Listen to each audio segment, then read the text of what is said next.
masih di judul yang sama, yaitu #teman data arsip kayak gitu. Nah, kita udah masuk di episode ke-8. Kenalin, aku Farah, dan mungkin ini narasumber yang akan nanti kita membahas tentang temanya pendataan dan penataan arsip. Boleh? Oke, baik. Terima kasih sebelumnya Farah. Perkenalkan, saya Esti. Saya merupakan salah satu konsultan di Tata ID. Oke, kita bakal ngobrol-ngobrol sama Mbak Esti nih terkait apa sih itu arsip menurut Mbak Esti, lalu pengalaman-pengalaman Mbak Esti mungkin nanti akan di-spill kayak gitu. Nah, untuk menurut Mbak Esti sendiri nih, apa sih peran strategis arsip pada masa saat ini gitu? Oke, baik. Sebelumnya kan tadi Mbak Farah sempat tanya ya, apa sih peran strategis arsip itu untuk saat ini, seperti itu. Nah, seperti yang kita ketahui bahwasanya arsip ini kan sebenarnya merupakan memori, di mana arsip ini merupakan semua keputusan, transaksi maupun aktivitas yang tercatat di dalam arsip seperti itu. Nah, kalau arsip ini tidak tertata, maka organisasi maupun pemerintah, swasta, apapun itu akan mengalami kesulitan dalam pengambilan keputusan, bahkan sampai dengan auditnya seperti itu. Mungkin bahkan bisa terkendala risiko secara hukum kayak gitu, karena seperti yang kita ketahui bahwasanya kearsipan ini kan sudah ada undang-undangnya tersendiri ya. Itu di Undang-Undang Nomor 43 tahun 2009 kalau nggak salah seperti itu. Itu sih makanya kenapa peran arsip ini sangat strategis seperti itu, karena kalau misalkan arsipnya nggak ada, apa yang bisa kita tunjukkan itu untuk memori yang terdahulu maupun kedepannya kayak gitu kan di masa yang akan datang tuh pasti akan membutuhkan juga, misalkan seperti kondisi 20 tahun silam, 30 tahun silam, itu memorinya seperti apa, kejadian atau peristiwa apapun itu pasti bakalan bisa terkuak juga nanti di masa yang akan mendatang, maksudnya akan dibutuhkan seperti itu. Itu sih. Menurut Mbak Esti sendiri, kearsipan apa sih sebenarnya yang dimaksud Mbak Esti? Opini Mbak Esti? Oke, baik. Jadi menurut saya sendiri, arti arsip sendiri itu seperti yang tadi saya sudah sampaikan, bahwasanya arsip itu merupakan memori, di mana arsip tersebut itu berisi terkait aktivitas, berisi terkait bukti, lalu di situ juga ada keputusan serta transaksi yang penting yang pastinya harus dikelola dengan baik seperti itu, dan yang pastinya harus kita lestarikan. Oke, seperti tadi kita udah dapat insight dari Mbak Esti juga terkait definisi arsip itu sendiri. Mungkin kita masuk ke masalah-masalah apa sih yang ada di dunia kearsipan nih yang sering ditemuin sama Mbak Esti gitu. Oke, kalau terkait masalah-masalah yang sering kita temuin, itu pasti yang pertama itu arsipnya itu menumpuk, itu pasti itu, karena kan memang ibaratnya itu bahasanya tuh kayak dosa-dosa terdahulu seperti itu kan, karena memang di setiap pemerintah maupun swasta itu pasti akan ada yang namanya arsip terbengkalai, karena memang seperti kita tahu juga Mbak, zaman dulu tuh arsip tuh masih belum terlalu penting kayak gitu, tidak terlalu aware seperti sekarang seperti itu. Lalu berkas-berkas itu menumpuk tanpa klasifikasi, lalu sulit untuk dicari, bahkan tidak tahu mana yang ini yang harus kita simpan ataupun yang mana yang harus dimusnahkan seperti itu. Itu sih salah satu masalah-masalah yang ada di lingkungan dunia kearsipan yang biasanya saya temuin seperti itu. Bahkan salah satunya kemarin itu ada salah satu contoh dari customer, itu mereka itu seharusnya mendapatkan salah satu penghargaan dari satu event seperti itu. Cuman ada salah satu persyaratannya itu mereka arsipnya hilang seperti itu. Bahkan sudah dicari-cari itu tidak ketemu seperti itu. Untuk soft copy-nya itu ada seperti itu. Namun untuk saat ini kan kita ketika ada soft copy itu masih harus adanya hard copy-nya seperti itu, karena kita belum menerapkan apa ya namanya kayak soft copy itu jadi pegang utama itu belum. Kalau untuk sekarang kan soft copy ada, hard copy pun harus ada kayak gitu, karena soft copy sendiri belum 100% terbukti keasliannya lah kayak gitu ibaratnya kalau untuk di tahun ini seperti itu. itu. Jadi disayangkan sekali kemarin itu untuk customernya, harusnya mereka mendapatkan penghargaan tersebut, tapi gagal untuk mendapatkan penghargaan tersebut karena kehilangan dokumen itu seperti itu sih. Jadi benar-benar kenapa kita tuh harus aware banget terhadap kearsipan kayak gitu, karena memang kearsipan itu benar-benar menyimpan semua peristiwa, bukti yang pastinya akan kita gunakan, entah itu akan kita gunakan, maksudnya kita butuhkan di 1 tahun, 2 tahun, atau sampai dengan 10 tahun ke depan seperti itu sih Mbak Farah. Tadi kan Mbak Esti mention soal customer gitu ya, di kearsipan ini kan ada banyak hal, misal kayak misalkan yang paling utama mungkin kayak penataan, pemilahan, pendataan seperti itu, lalu alih media yang mungkin ya jika semisal anggarannya hanya memumpuni gitu untuk beberapa hal, kayak seperti tadi mungkin dia persyaratannya tuh harus lengkap seperti, tapi karena mungkin anggarannya kecil jadi dia nggak bisa memenuhi syarat tersebut, jadi dia jadi nggak bisa menang di satu kompetisi tersebut. Nah, misalkan kalau seperti itu, hal-hal kecil yang harus yang terlebih dahulukan, tapi perlu nih melakukan pengolahan arsip, itu saran dari Mbak sendiri seperti apa? Oke, jadi sebenarnya ini salah satu poin yang sering ada di sekitaran pemerintahan maupun swasta juga sih Mbak, dimana mereka itu punya permasalahan yang lumayan kompleks, tapi dengan anggaran yang kalau boleh dibilang itu sedikit seperti itu. Nah, mereka tuh kadang suka kebingungan yang mana terlebih dahulu yang harus didahulukan, karena posisinya itu kan anggaran mereka sedikit, namun dengan keperluan yang kompleks, mulai dari diharuskan kan kalau misalkan dunia kearsipan memang harus ada penataan, lalu alih media, lalu ada juga konsultasi dan lain-lain seperti itu. Yang mana sih yang harus didahulukan terlebih dahulu? Mungkin kalau menurut saya pribadi, jika memang anggarannya itu tidak mumpuni, seharusnya itu kita melakukan konsultasi terlebih dahulu kayak gitu. Namun kan banyak di pemerintahan maupun swasta itu akan lebih membutuhkan yang nyata pekerjaannya seperti itu. Jadi kalau misalkan dengan anggaran yang sangat mumpuni, mungkin bisa lebih didahulukan untuk penataan maupun pendataannya terlebih dahulu seperti itu.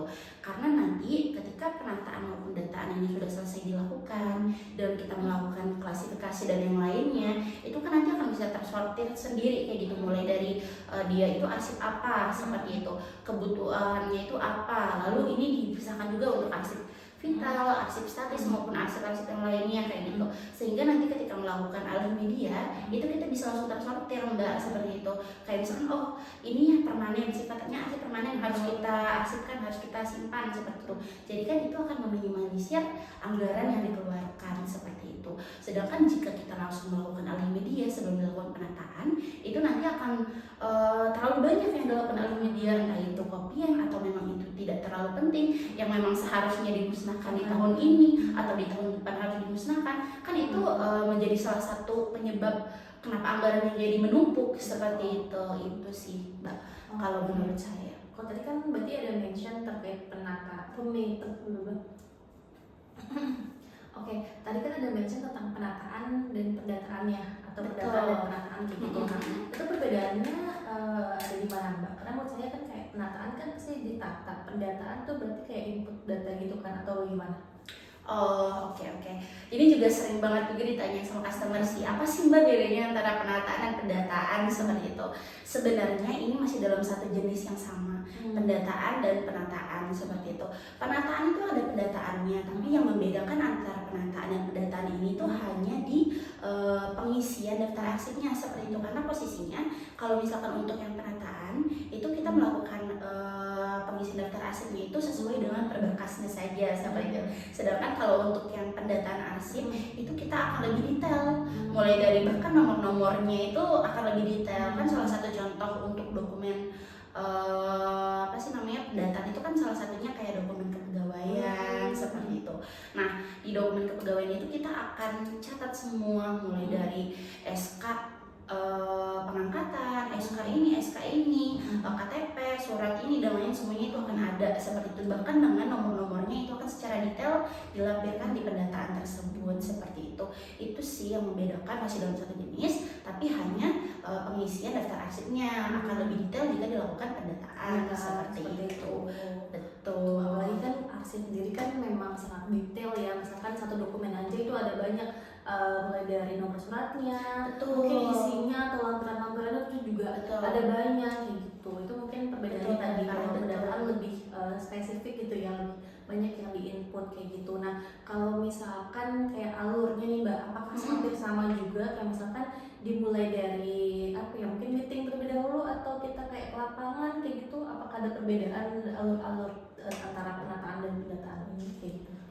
Oh, kalau untuk alurnya sendiri sebenarnya tidak ada yang membedakan sih Mbak kayak gitu. Yang penting itu poin pertama ketika kita ingin melakukan penataan maupun pendataan, kita tuh yang pastinya harus mengetahui terlebih dahulu ini dokumennya apakah kita harus lakukan pendataan juga atau cukup kita lakukan penataan saja seperti itu. Karena posisinya jika kita melakukan pendataan juga kan harga antara penataan maupun pendataan itu kan lumayan berbeda seperti itu.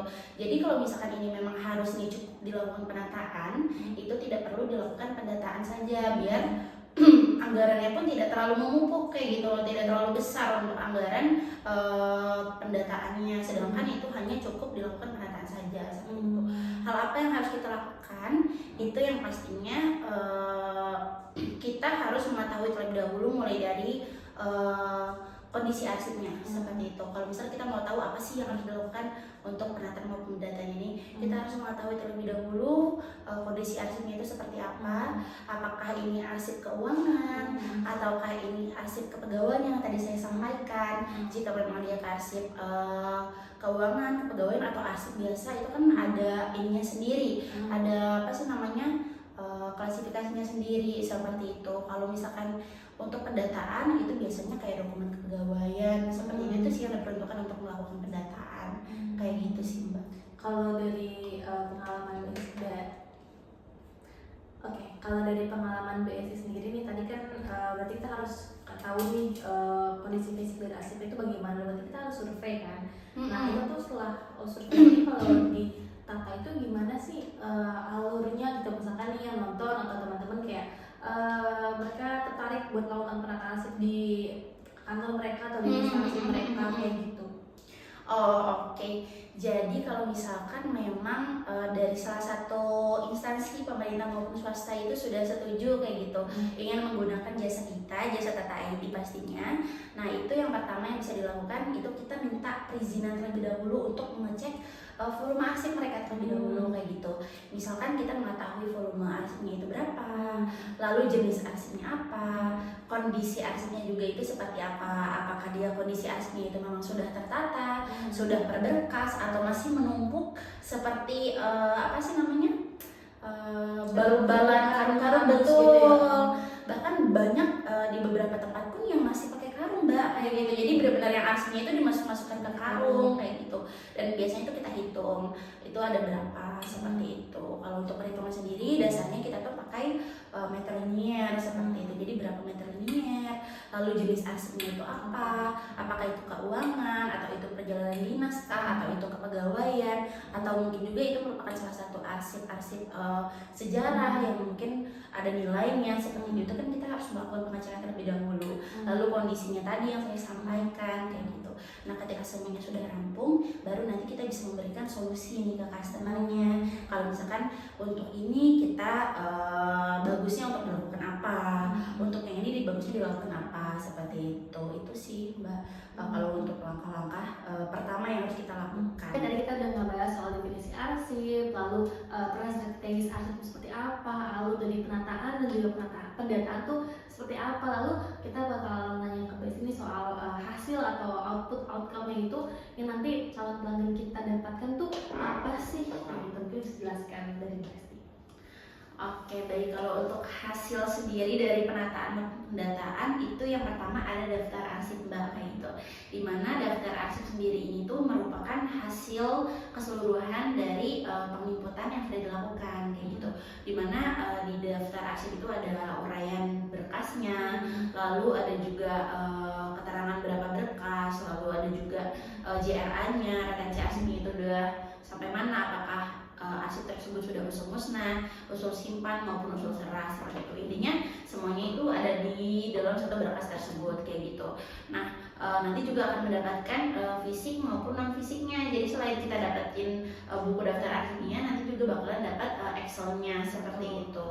Nah selain itu kita juga pasti akan mendapatkan yang namanya ruangan yang rapi, box arsip yang lebih tertata, yang akan lebih mudah untuk dicari, yang akan lebih fleksibel untuk menghemat waktu kita mencari dokumen. Cuma manfaatnya untuk unit arsipnya aja Mbak ya, untuk arsip Betul. aja, tapi untuk karyawan atau instansi keseluruhannya kayak gitu. Jadi untuk bisa pemanfaatan ruangannya jadi lebih banyak untuk produktivitas karyawannya juga kayak gitu. Jadi nggak sumpah gitu ya ngeliatin Betul, kayak tadi betul. Mbak bilang kayak kardus-kardus, karung-karung kayak gitu dan lain-lain seperti itu. Jadi perlu banget ya Mbak Esti buat melakukan penataan dan pendataan karena seperti tadi bilang ada di pemerintahan ini ada kayak penilaian tahunan seperti itu ya. Betul karena mengapa di tahun ini tuh benar-benar sangat diwajibkan sekali terkait penilaian kearsipan kayak gitu. Makanya kalau misalkan Bapak maupun Ibu butuh konsultasi kearsipan yang lainnya itu bisa banget langsung menghubungi kami seperti itu. Dimana sekarang pun sudah ada yang namanya penilaian kearsipan, lalu ada akreditasi juga setiap tahunnya seperti itu. Jadi udah nggak salah lagi kalau misalnya kita harus lebih aware lagi terkait kearsipan, apalagi yang masih menyimpan dosa-dosa terdahulu, yang arsipnya masih numpuk, yang masih benar-benar bahkan sampai ada ularnya di ruangannya, itu benar-benar harus sudah dibenah mulai dari sekarang kayak gitu. Dan kalau misalnya masih bingung mau mulai dari mana dengan anggaran yang hanya sedikit, itu bisa banget langsung menghubungi kami karena kami punya solusi untuk segala masalah kearsipan seperti itu. Jadi pun sudah terakreditasi ya, Betul. Sudah diakreditasikan oleh Andre, Arsip Nasional Republik Indonesia. Kita sudah memperpanjangnya dengan predikat A. Itu Betul. sangat memuaskan. Jadi tidak perlu diragukan lagi kredibilitas dari Tata Solusi dan juga Mbak Esti selaku konsultan untuk bisa melakukan konsultasi dan juga penataan arsip. Boleh hubungi yang di bawah ini kalau misalkan mau ada konsultasi atau apapun gitu. Mungkin kita bakal ngajak Mbak Esti ngobrol-ngobrol lagi di episode berikutnya. Like, comment, and share. Dadah.